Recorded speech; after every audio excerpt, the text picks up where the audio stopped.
All right, Joe, the first thing we're gonna do is we're gonna roast up some Ethiopian Natural. That's gonna be a manual roast, so I'm gonna control it here on this control panel. And the first thing we're gonna do is we're gonna lift the coffee up, we're gonna hit the elevator, and it's gonna suck the coffee right up to the top, and then we'll get it ready to roast.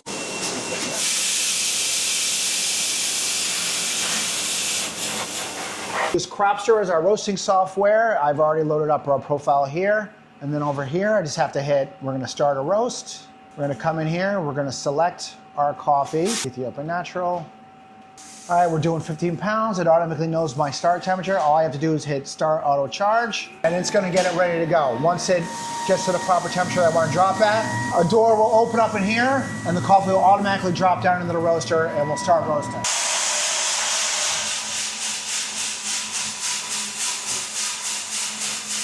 Then what's happening over here is we're tracking our exhaust temps, our bean temperature here. This is gonna be our rate of rise, and then it's also tracked over here. And the temperature that's on here is also mirrored over here. And I do roast in Celsius. We're tracking a little bit higher than normally where I wanna be. So normally, even though I would make a gas adjustment here, because the roaster is very warmed up, I'm not gonna do that adjustment. And just so I can lower the temperature down. Now you can see we're starting to get color change on the beans. And it's starting to turn like a light cinnamon color. And then you can see the beans here as we're going. And you can kind of like smell how the smell of them changes over time. Here, it always kind of smells like a bready or like a cereal smell to me. Now you see they're changing even more, and the smell will change a little bit more. Starting to smell like a little sweeter. Almost ready to go. There's the fans kicking on automatically. And I'm gonna drop that out right now.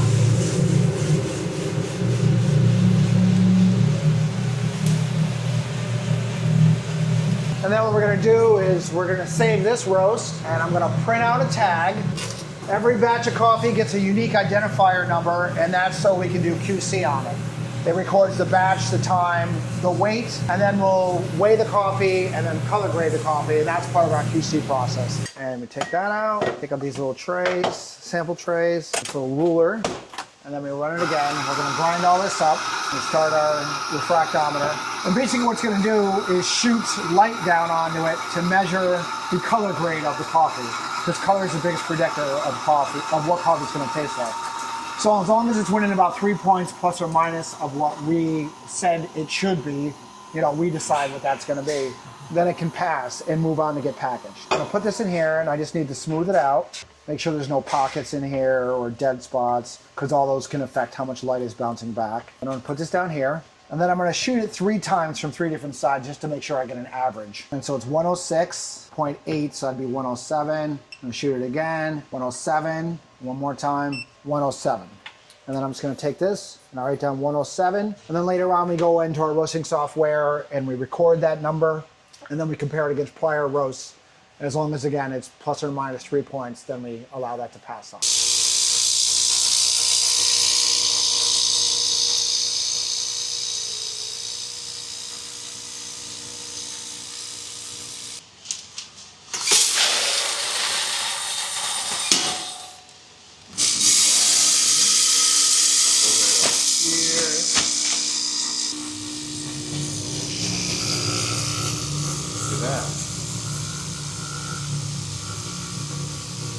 All right, Steven, what was the one thing that you could have changed when you first started roasting that you know now that you didn't know back then as a beginner? I would have charged more.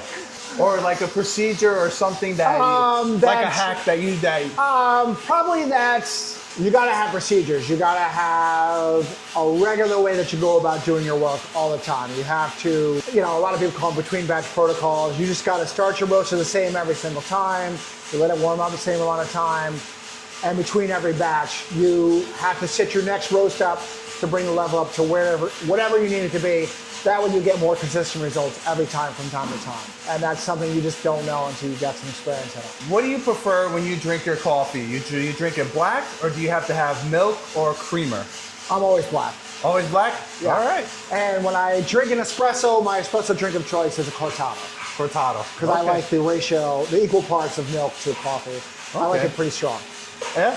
I'm more of a latte kind of guy, and I do like having some different variations of sweetness, but I could drink coffee black if the taste is good. Yeah. Depending, each one is different. Yeah. And like I rarely ever drink dark roast. Like it's just not my thing. Probably because I drink my coffee black, and it's just a little roastier than I like. On occasion, at nighttime, if I'm having, because I can't drink caffeine anymore in the evening, but sometimes I just want some, so I'll make decaf, and sometimes I will add cream to it at night, because it seems more desserty, like you're saying, you know. What was the #1 bizarre drink that somebody came to you as a customer to make for them? Oh, you know, I don't know that I get that much because we don't do flavors here. So we don't get too many weird ones, but I did have this customer for a long time that wanted a super short shot of espresso, like even shorter than a ristretto. He only wanted like 20 grams in of coffee and he wanted like 15 grams out. He basically just wanted the crema. That's all he wants. And I mean, that to each his own, like that's not my thing. What is your #1 favorite origin coffee? What would you gear towards? All things equal, probably just Ethiopian naturals in general. But now I certainly widen it, and I now realize there's a lot of great coffees from all over the world. Other than that, probably like a Panama Geisha, which everyone knows about. They're just so floral, sweet tasting, and that's not for everybody, but I do like that. Ethiopian coffee, natural. But my #1 is actually Kona coffee.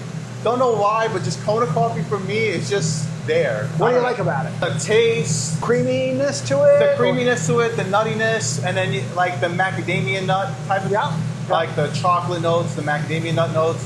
And I don't know where, like how they grow it, or like.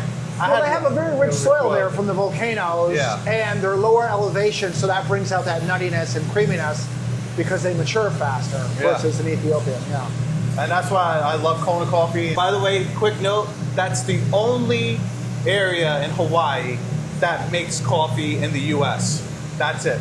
California is actually growing coffee now, but they're making very little, and I have yet to have it. Yeah, but that's the #1, I guess, right now. Give me a whole background of like your whole... So the way I started in roasting, I never worked in coffee before. I had a 9-to-5 job. I just didn't want to do it anymore. And one day my wife and I were out camping, and I told her that I wanted to leave my job, and I thought maybe I wanted to be a coffee roaster.